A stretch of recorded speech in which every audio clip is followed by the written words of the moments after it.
आज हम लोग रघुवीर सहाय की रचना कैमरे में बंद अपाहिज पढ़ने जा रहे हैं। आधुनिक काल कई भागों में बटा। छायावाद, प्रगतिवाद, प्रयोगवाद, नई कविता, हालावाद। इसमें 1936 के बाद जब प्रगतिवाद आया और प्रगतिवाद के अंतिम चरण में कुछ कविताओं की विषय वस्तु में परिवर्तन होना आरंभ हो गया था। नए नए प्रतीकों और उपमानों का प्रयोग होने लगा था। बौद्धिकता का प्रभाव दिखने लगा था। हृदय का स्थान कम हो गया था। मनोवैज्ञानिक चित्रण, जीवन के प्रत्येक क्षण का महत्व, भाषा की दृष्टि से हिंदी कविता गद्य का रूप लेने लगी थी। और इसी परिवर्तन की बेला में सच्चिदानंद हीरानंद वातास्यायन ने प्रयोगवाद नामक काव्य रचना का श्री गणेश किया, जिसके संस्थापक कवि श्री अज्ञेय ही हैं, माने जाते हैं। उन्हीं कवियों में से रघुवीर सहाय की भी गणना प्रथम पंक्ति में की जाती है। सच्चिदानंद हीरानंद वातास्याय अज्ञेय ने जो प्रमुख कवियों का जिसके कविताओं की विषय वस्तु में परिवर्तन आया था, उनकी कविताओं को एक जगह संग्रहित किया और उसे तार सप्तक प्रथम, द्वितीय और तृतीय में प्रकाशित किया। रघुवीर सहाय की रचना को उन्होंने तार सप्तक द्वितीय में स्थान दिया। रघुवीर सहाय का जन्म उत्तर प्रदेश के लखनऊ में सन 1929 में हुआ और जीवन पर्यंत साहित्य साधना के साथ साथ पत्रकारिता भी करते रहे। प्रसिद्ध पत्रिका नवभारत टाइम्स और दिनमान में इन्होंने काम किया। समाचार पढ़ने का काम रेडियो में भी किया। साहित्य रचना भी किया। इनकी प्रसिद्ध रचना सीढ़ियों पर धूप में या आत्महत्या के विरुद्ध प्रसिद्ध रचनाएं हैं। इन्हीं रचनाओं में से, इनकी प्रसिद्ध रचनाओं में से एक रचना कैमरे में बंद अपाहिज आपके 12वीं के पाठ्य पुस्तक में है। रघुवीर सहाय ने इस रचना के माध्यम से आज के जो सोशल मीडिया में जो सामाजिक संचार के जो साधन हैं और उनमें धीरे धीरे जो विसंगति आ रही है उसका चित्रण किया है। लोकतंत्र के प्रमुख आधार स्तंभों में संचार के माध्यमों को माना जाता है और संचार के माध्यमों का प्रमुख उद्देश्य है समाज में एक जागरूकता लाना, सांप्रदायिक भेदभाव की भावना को मिटाना, आदर्श समाज के निर्माण के लिए रचनाओं के माध्यम से प्रयास करना।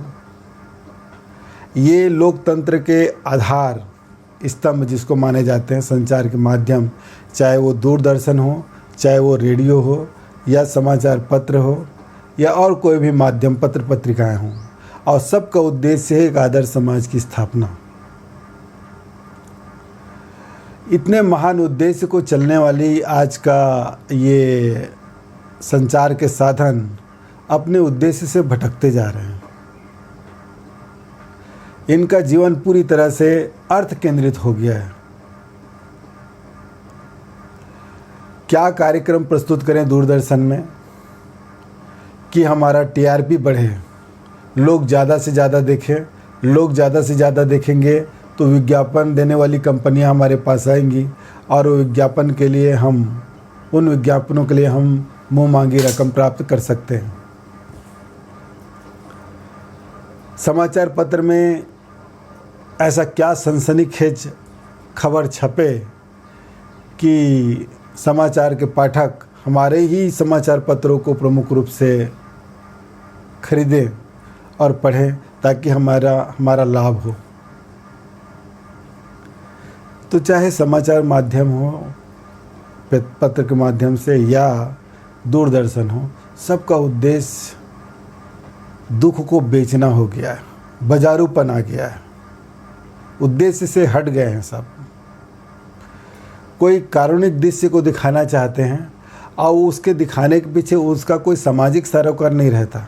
उसका केवल एक ही सरोकार रहता है कि इस करुणामय जीवन को जब हम दिखाएंगे और जितना ज़्यादा हम भावनात्मक इसका प्रस्तुति करेंगे उतना ही दर्शक हमारे इस कार्यक्रम को देखेंगे, और जितना देखेंगे उतना ही हमारा पैसे की दृष्टि से लाभ होगा। यानी करुणा को बेचेंगे। तो ये स्थिति आज समाज में आ गई है, और जिसके माध्यम से एक रचनात्मक उद्देश्य समाज में आना चाहिए, देश में परिवर्तन आना चाहिए, वो अपने मूल उद्देश्य से भटक गए हैं। कैमरे में बंद अपाहिज कविता में रघुवीर सहाय ने इसी मूल बात को उन्होंने उठाया है। आजकल आप देखे होंगे कहीं कोई दुर्घटना होती है तो उस दुर्घटना में शिकार लोगों को बचाने के बजाय दूरदर्शन वाले उसका मरते हुए लोग का इंटरव्यू लेते हैं, साक्षात्कार लेते हैं।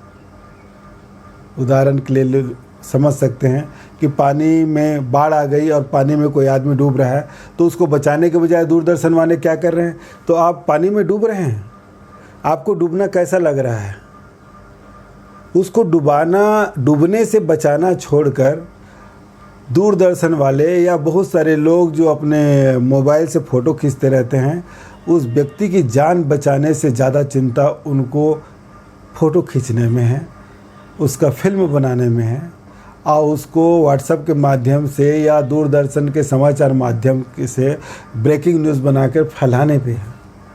तो कहाँ रह गई ये मानवता, कहाँ खो गई है? इसी बात पर गंभीर चिंतन करने की जरूरत है। केवल हत्या, लूटपाट, सांप्रदायिक दंगे, सनसनीखेज घटनाएं केवल इन्हीं को परोसा जा रहा है, और लोग उसको देख रहे हैं।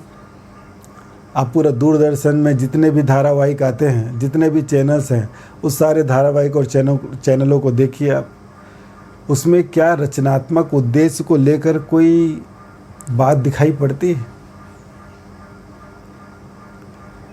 झगड़ा, लड़ाई, गोल बंदूक, इसका संबंध उसके साथ, उसका संबंध इसके साथ, मर्यादाएं पूरा छिन्न भिन्न, फैशन चरम सीमा पर, विज्ञान का चकाचौंध पूरा दूरदर्शन में दिखते रहता है, और घर के बड़े बुजुर्ग सब उस धारावाहिक को देखते रहते हैं, और उसका पूरा प्रभाव परिवार पर पड़ता है और समाज पर पड़ता है।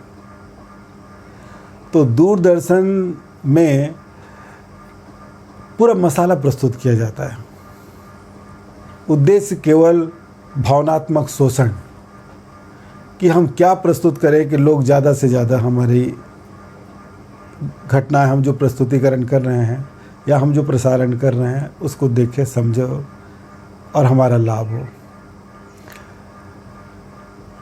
इसी बात को रघुवीर सहाय ने अपनी कलम के माध्यम से कैमरे में बंद अपाहिज के द्वारा चित्रित करने की कोशिश की है। अपाहिज वो व्यक्ति जो शरीर से चल फिर नहीं सकता, उसका पैर, उसका हाथ या शरीर का कोई अंग सामान्य लोगों की तरह नहीं चलता। सबको चलते हुए देखता है, दौड़ते हुए देखता है, खेलते हुए देखता है, हाथ से काम करते हुए देखता है, कान से सुनता है मधुर संगीत, परंतु वहीं अपाहिज व्यक्ति अपने उस दुख को, अपने शरीर की उस असमर्थता को स्वीकार कर लेता है, दुख को पी लेता है, मानो उसकी पीड़ा ही उसके लिए सुख का कारण बन गई हो, स्वीकार कर लेता है उसको। ऐसे कारुणिक दृश्य को या ऐसे अपाहिज लोगों को ये कैमरे वाले अपने स्टूडियो में लाते हैं और कैमरे के सामने उसको रखते हैं और उसके उस पीड़ा को खुरसते हैं। अपाहिज व्यक्ति से इस कविता में पूछा गया है, तो क्या आप अपाहिज हैं? एक अपाहिज व्यक्ति, उससे पूछा जा रहा है कि क्या आप अपाहिज हैं? दूरदर्शन वाले साक्षात्कार ले रहे हैं स्टूडियो में बिठाए हुए हैं और उसका प्रसारण कर रहे हैं, और प्रसारण में लोगों को दिखा रहे हैं कि एक अपाहिज बैठा हुआ है, वो विकलांग शरीर वाला व्यक्ति से पूछ रहे हैं ये दूरदर्शन वाले, तो क्या आप अपाहिज हैं? जो व्यक्ति विकलांगता की ज़िंदगी जी रहा है उसको और उसकी अपाहिजपन का एहसास कराया जा रहा है। अंधे व्यक्ति से पूछा जा रहा है कि क्या तुम अंधे हो? यही स्थिति बन गई, मानवता समाप्त हो गई। पर दुख अब दुख नहीं कहलाता, व्यापार कहलाता है। उस अपाहिज व्यक्ति से फिर पूछा जाता है तो आप क्यों अपाहिज हैं? कोई व्यक्ति अपने जीवन में अपाहिजपन चाहेगा और यदि हो गया तो उसका कारण बताएगा, तो आप क्यों अपाहिज हैं? तो क्या आपका अपाहिजपन दुख देता है? ऐसे अनर्गल प्रश्न, बेतुका प्रश्न, वो व्यक्ति जो अपने दुख को स्वीकार कर चुका है, अपने अपाहिजपन से जीवन को जी रहा है, उस व्यक्ति को बार बार पूछा जा रहा है, और भी स्टूडियो में लाकर लोगों को दिखाते हुए पूछा जा रहा है, तो क्या आप अपाहिज हैं? तो क्यों अपाहिज हैं? आपका अपाहिजपन दुख देता है?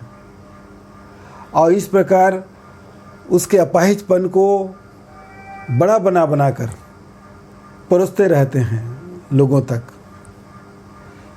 वो व्यक्ति जिसको प्रश्न किया जा रहा है वो परेशान सा हो जाता है।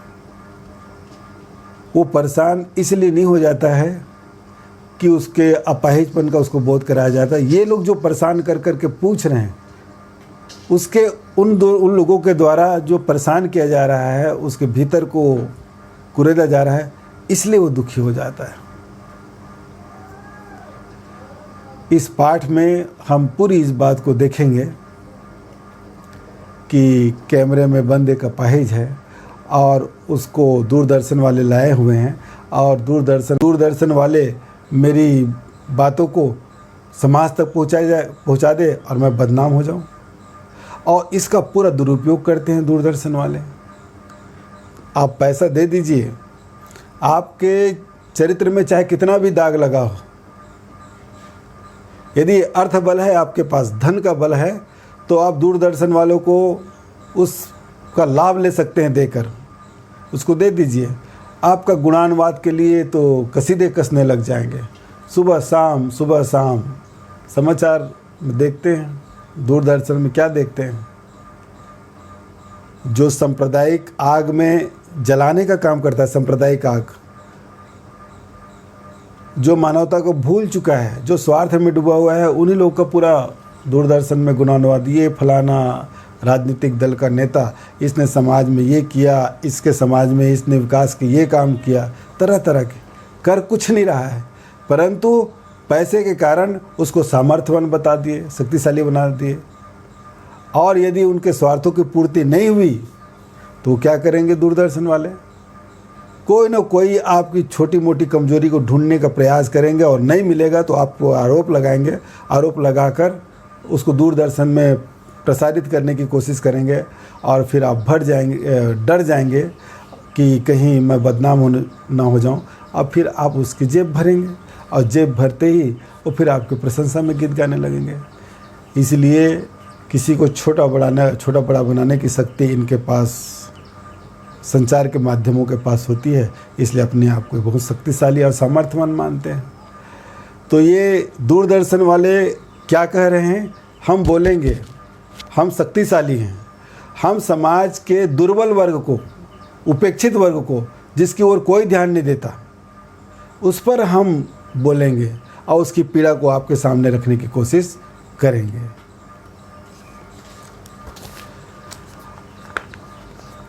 उससे पूछेंगे तो आप क्या अपाहिज हैं? एक अपाहिज को स्टूडियो में लाए हुए हैं और उसको एक दुर्बल वर्ग का प्रतिनिधित्व बता रहे हैं, और उससे कैमरे में क्या पूछ रहे हैं दूरदर्शन वाले? उससे पूछेंगे तो आप क्या अपाहिज हैं? एक अपाहिज व्यक्ति से प्रश्न किया जाएगा कि आप अपाहिज हैं, तात्पर्य ये दिख रहा है सब, एक अपाहिज व्यक्ति दूरदर्शन में दिखता है कि वो शरीर से विकलांग है, उसको भी ये प्रश्न करके और दुख पहुंचाने की कोशिश करते हैं। तो आप क्यों अपाहिज हैं? अब उस अपाहिज व्यक्ति से पूछा जाता है कि आपके अपाहिज हैं तो क्यों अपाहिज हैं, कारण क्या है इसका? आपका अपाहिजपन तो दुख देता होगा, देता है। देखिए, क्या आप अपाहिज हैं? आप क्यों अपाहिज हैं? आपका अपाहिजपन आपको दुख देता होगा। और यदि अब वो जवाब नहीं दे रहा है वो अपाहिज व्यक्ति, तो क्या करते हैं लोग? कैमरा दिखाओ, इसे बड़ा बड़ा इसके अपाहिजपन को दिखाओ और कैमरे को वहाँ पे ले जाके जहाँ से शरीर से वो विकलांग है, अपाहिज है, उसको बड़ा बड़ा करके दिखाते हैं कि देखिए ये पूरी तरह अपाहिज है, शोषण कर रहे हैं उसका। हाँ, तो बताइए आपका दुख क्या है? जल्दी बताइए, वह दुख बताइए। बता नहीं पाएगा। वो व्यक्ति जिसको इस प्रकार झिझोड़ा जा रहा है, उससे प्रश्न किया जा रहा है और अनावश्यक प्रश्न किया जा रहा है और उससे पूछा जा रहा है तो आपको दुख होता है? बताइए बताइए क्या दुख होता है, याद कीजिए क्या दुख होता है। यानी एक दुखी व्यक्ति को उसकी याद, उसके दुख को याद करने के लिए कहा जाता है। एक व्यक्ति जो अपाहिज हुआ है, किसी दुर्घटना में यदि अपाहिज हुआ है, तो उस दुर्घटना की याद करेगा वो कि ऐसा ऐसा हुआ था, तब मैं अपाहिज हुआ था। तो ऐसा करके आखिर क्या किया जा रहा है? उसके दुख को पुनरावृत्ति में लाया जा रहा है, उसकी याद को और ताज़ा किया जा रहा है ताकि और ये पीड़ित हो जाए, और ज़्यादा पीड़ित होगा तो उसके चेहरे में भाव आएगा और जिसको दूरदर्शन को हम दिखाएंगे, दूरदर्शन में दिखाएंगे, वही हमारी सफलता हो जाएगी। इस मानसिकता से दूरदर्शन वाले काम कर रहे हैं। सोचिए, बताइए आपको अपाहिज होकर कैसा लगता है? कैसा यानी कैसा लगता है? आपको अपाहिज होकर कैसा लगता है? एक भूखे व्यक्ति से पूछा जा रहा है कि तुमको भूख लगने पर कैसा लगता है? भूखा व्यक्ति जो दाना के लिए तरसते रहता है कि कहीं से एक छोटा सा रोटी का टुकड़ा मिल जाए और मैं अपना पेट भर लूँ, उस भूखे व्यक्ति से मैं उदाहरण के लिए बता रहा हूँ, उससे भूख लगना कैसा लगता है? भूख लग जाओ, आदमी चक्कर खाने लग जाता है, शरीर में ऊर्जा नहीं रहती, गिरने से लग जाता है, काम करने में मन नहीं होता। उस व्यक्ति से भूख कैसा लगता है पूछेंगे। तो ये इस अपाहिज व्यक्ति को, जिसको अपने दूरदर्शन पे लाए हैं, जिसका साक्षात्कार ले रहे हैं, उससे पूछ रहे हैं आपको दुख लगता है तो कैसा दुख लगता है? वो क्या बताएगा बेचारा, उसको कैसा दुख लगता है? और उसको ये बिल्कुल बार बार प्रश्न कर करके उसको बोलने के लिए बाध्य कर रहे हैं ताकि दूरदर्शन वाले सुने कि इसका दुख कैसा होता है। अब यदि वो अपाहिज व्यक्ति नहीं बता पाता तो क्या करते हैं? ब्रैकेट में लिखा है कवि ने, हम खुद इशारा से बताएंगे कि क्या ऐसा, यानी वो नहीं बताने में असमर्थ हो जाएगा तो ये दूरदर्शन वाले इशारा कर करके बताएंगे ऐसा बोल, ऐसा बोल।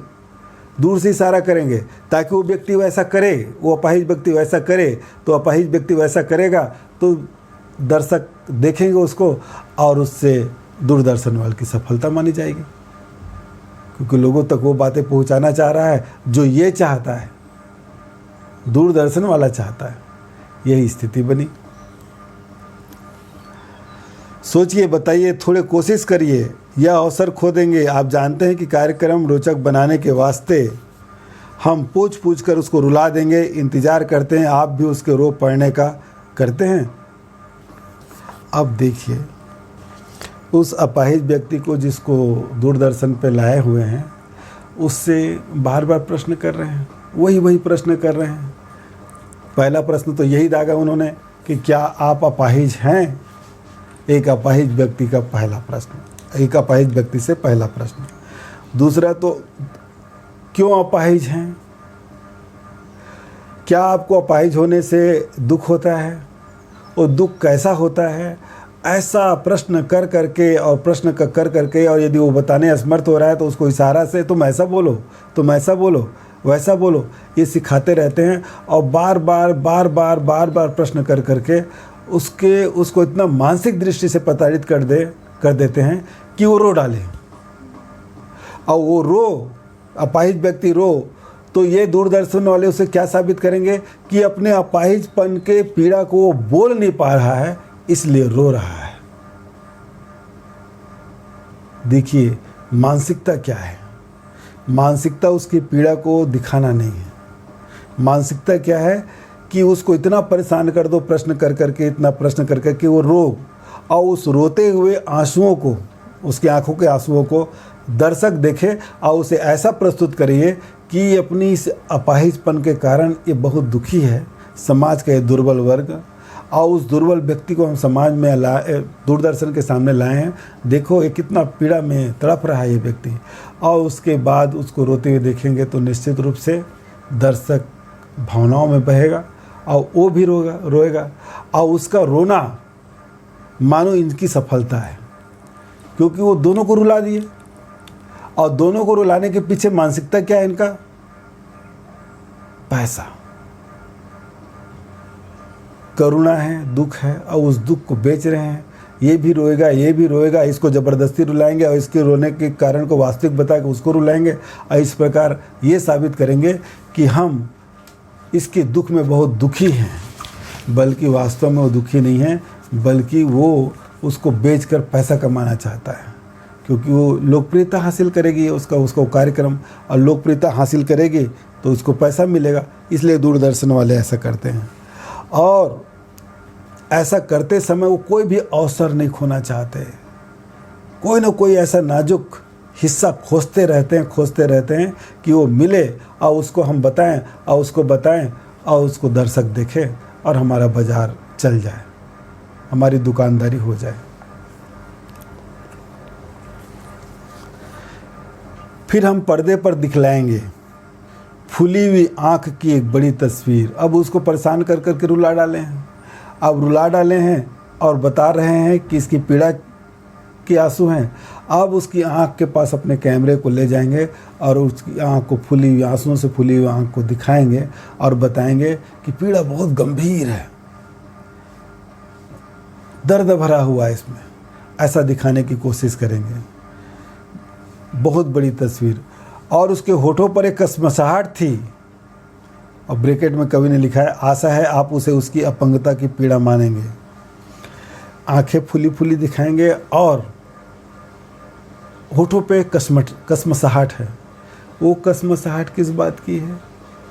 वो रो रहा है अपनी पीड़ा के कारण, अपनी विकलांगता के कारण या अपाहिजपन के कारण। उसका होठ नहीं है कसमसाता हुआ।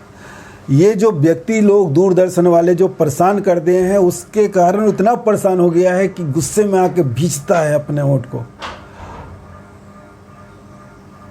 और उसको दिखाते हैं और ये साबित करते हैं कि ये आंसू हैं, उसकी पीड़ा के आंसू हैं। ये ओठ जिसको खुल रहे हैं नहीं रहे हैं, होठ भींच रहे हैं, ये पीड़ा का बयान नहीं कर पा रहा है, उसका उल्लेख कर रहा है ये चित्र।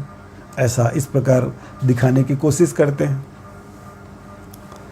एक और कोशिश, दर्शक धीरज रखिए। देखिए हमें दोनों एक संग रुलाने हैं। अब इनका उद्देश्य देखिए, दर्शक थोड़ा धीरज रखिए। हम और कोशिश करते हैं इसकी पीड़ा को सामने लाने का, और हम दोनों को रुलाएंगे। इसके दूरदर्शन वालों के अंतर्मन में चलने वाली बात को, सच्चाई को, यथार्थ को, वास्तविकता को कवि ने चित्रित किया। क्या किया है?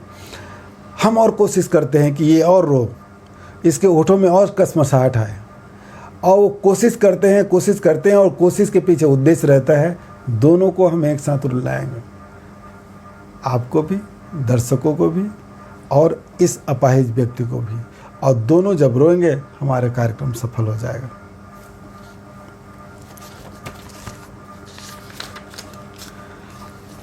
आप और वह दोनों जब रोएंगे तो हमारा कार्यक्रम सफल हो जाएगा। तो कवि ब्रैकेट में क्या लिखता है? कैमरा बस करो, नहीं हुआ रहने दो, पर्दे पर वक्त की कीमत है, अब मुस्कुराएंगे हम। ब्रैकेट में क्या कहता है? कैमरा बस करो, नहीं हुआ, जो उद्देश्य हम लाना चाह रहे थे वो अब नहीं हो रहा है, जितना हुआ है उतना पर्याप्त हुआ है, अब बस करो, पर्दे में वक्त की कीमत है। इनका दूरदर्शन जो चैनल चलाते हैं उसके पास सीमित वक्त रहता है, समय रहता है, और उसी समय में ही उनको अपना धारावाहिक दिखाना रहता है और अपना व्यापार करना रहता है। उद्देश्य समाचारों को आप तक पहुंचाना नहीं, उद्देश्य हर वक्त विज्ञापन के लिए उसको जगह मिले। और उतने ही निर्धारित समय के लिए जो विज्ञापन मिलता है उसी के तहत वो कार्यक्रम को दिखाने की कोशिश करते हैं। ये कोशिश की अपाहिज व्यक्ति को रुलाने का, उसकी पीड़ा को व्यक्त करने का, दर्शकों को रुलाने का, और इस कोशिश में आंशिक सफल भी हुए, परंतु और भाव विभोर करना चाहते थे, इसलिए और कोशिश किए, परंतु जब उसमें सफलता नहीं मिली तो क्या कहते हैं दूरदर्शन वाले, बस करो, बहुत कोशिश कर ली, क्योंकि पर्दे पर वक्त की कीमत है। हमारा विज्ञापन चलना है, इतने सेकंड के विज्ञापन में इतना पैसा हमको मिलेगा, और हमको जितना मिलना था हमने उस वक्त की कीमत का लाभ ले लिया है, अब चलो बंद करो। और ये मुस्कुराते हैं। ये वो व्यक्ति मुस्कुरा रहा है जो दूसरे व्यक्ति की पीड़ा को दिखा रहा है, खुद पीड़ित नहीं हो रहा है, क्योंकि उद्देश्य ही भटका हुआ है। उसकी पीड़ा को परोस रहा है बाजार में, समाज में, उसको भी खरीद रहा है और इसको बेच रहा है। और इस प्रकार खरीदने बेचने की परंपरा चल रही है। दूरदर्शन अपने मूल उद्देश्य से पूरी तरह से भटक चुका है, ये रघुवीर सहाय कहना चाहता है। आप और अंत में क्या करते हैं फिर समाचार दूरदर्शन वाले, आप देख रहे थे सामाजिक उद्देश्य से युक्त कार्यक्रम, बस थोड़ी कसर रह गई, यानी ब्रैकेट में लिखता है धन्यवाद।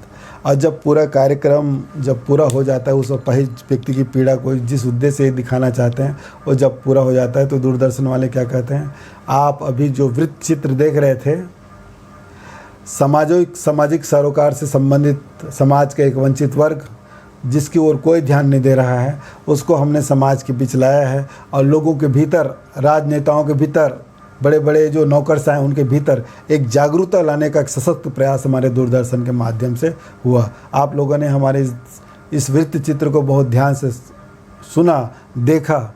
निश्चित रूप से समाज में परिवर्तन लाने में आपकी भूमिका बड़ी होगी, और धन्यवाद। इस प्रकार का आडंबर, अभिनय, नाटकीयता दूरदर्शन का अंग बन चुका है। तो पूरे पाठ में हम जो समझ में आया हमको वो ये आया कि रघुवीर सहाय ने दूरदर्शन वालों के माध्यम से संचार के जितने भी माध्यम हैं उस पर व्यंग कसा है कि ये अपने उद्देश्य से भटक गए हैं, और ये अपने उद्देश्य से भटकने के कारण समाज में कोई परिवर्तन लाने में सक्षम नहीं है। इनका पूरा व्यवसाय अर्थ केंद्रित हो चुका है। पैसे के लिए किसी को भी बेच देंगे, पैसे के लिए किसी को भी ये उसकी प्रशंसा के गीत गा देंगे, पैसे के लिए किसी को भी ये बदनाम कर देंगे। यानी संचार माध्यम जिसको लोकतंत्र का आधार स्तंभ में माना जाता है, आज स्थिति ये हो गई है कि ये केवल बाजार बना के रख दी है, अपने दूरदर्शन को बेच रहे हैं, दूसरों को, दुख को, पीड़ा को। तो प्यारे बच्चों, ये पाठ आपको समझ में आ गया होगा। इस पाठ का जो प्रश्न उत्तर है, इसमें प्रमुख प्रश्न उठता क्या है। पहला प्रश्न, इस पाठ के कवि का नाम क्या है, किस रचना से लिया गया है, किस काव्य संग्रह से लिया गया है, ये बताया गया।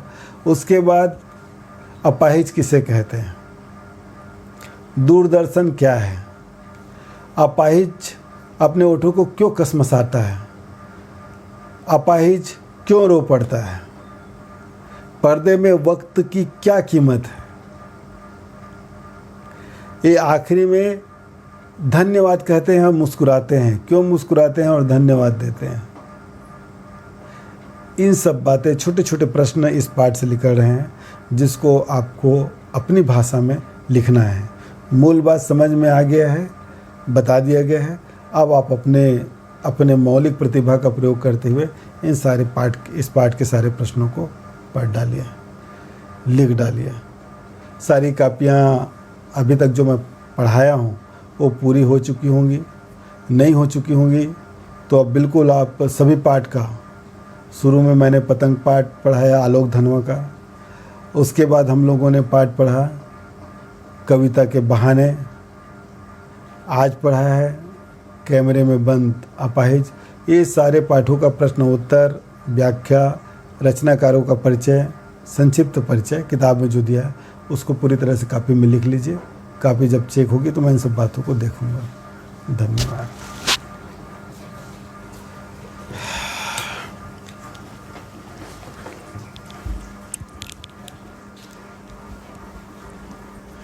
Yeah.